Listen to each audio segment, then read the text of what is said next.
oye! Niko hapa na hii kijana anaitwa Kila Malala. Changamwe oye! Mimi nataka kuwakumbusha mwaka moja uliopita hapa Mombasa nilikuwa nafuatilia maneno yenu wakati walileta finance bill. Ninyi mlijitokeza kwa wingi, watoto wenyu wengi waliwawa, wakapigwa marisasi, wakaabdaktiwa. Hiyo ilibidi Mheshimiwa Raila Odinga na Ruto wakae pamoja, wakasema kwamba ile aim ya kukuja pamoja kwamba Gen Z wale ambao waliwawa ni lazima watapewa compensation. Hadi sasa hivi ile compensation ambaye Gen Z wamepewa ni Raila kuappoint yule mtoto wa ndugu yake Oburu Odinga kama advisor kule State House. Ile compensation ambaye Gen Z wamepata ni Raila kuappoint Minister of Treasury na Minister of Energy watoto wao kutoka kule nyumbani.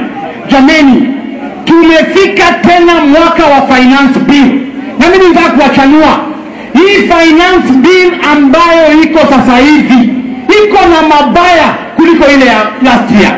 Kwa hii finance bill wameweka ati kwamba mtoto akizaliwa wewe mzazi unaanza kumlipia ushuru wakati mtoto anazaliwa.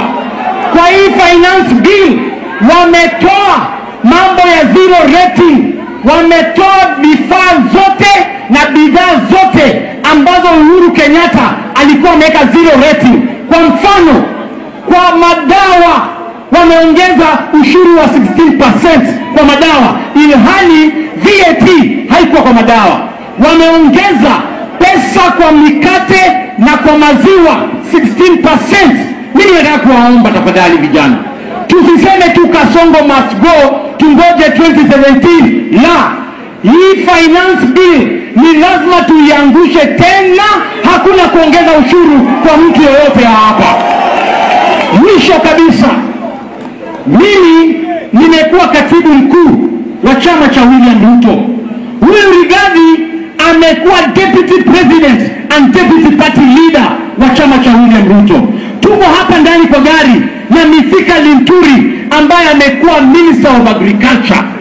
Mtu asiwatishe Mheshimiwa Kalonzo, mtu asiwatishe ati huyu William Ruto ataiba kura.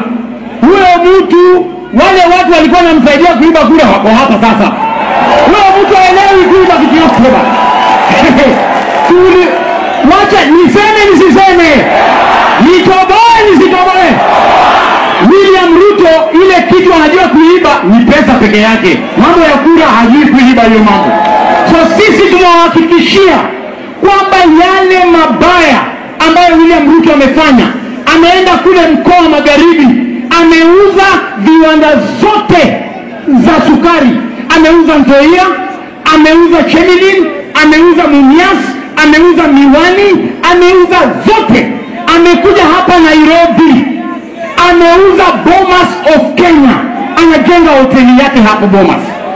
Ameenda kule Ngong Forest, amechukua 3000 acres, ameweka hoteli yake pale. Ameenda Masai Mara, amechukua 30,000 acres ya kule Masai Mara.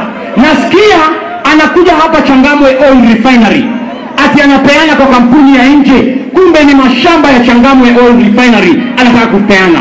Mimi naomba viongozi wetu, Mheshimiwa Kalonzo, Mheshimiwa Rigathi Gachagua, mimi naomba tafadhali, huyu jamaa akishaenda nyumbani one term, ni lazima mfunge jela, aregeshe mali ya Kenya. Wangapi anasema tufunge huyo jamaa jela? Na mwisho, chama changu mimi ni deputy party leader wa chama cha DCP. Nikisema DCP mnasema sikiza wa Kenya. DCP! DCP! Nikisema William Ruto mnasema one term. William Ruto! William Ruto! Asanteni sana. Tuko na kijana mmoja hapa.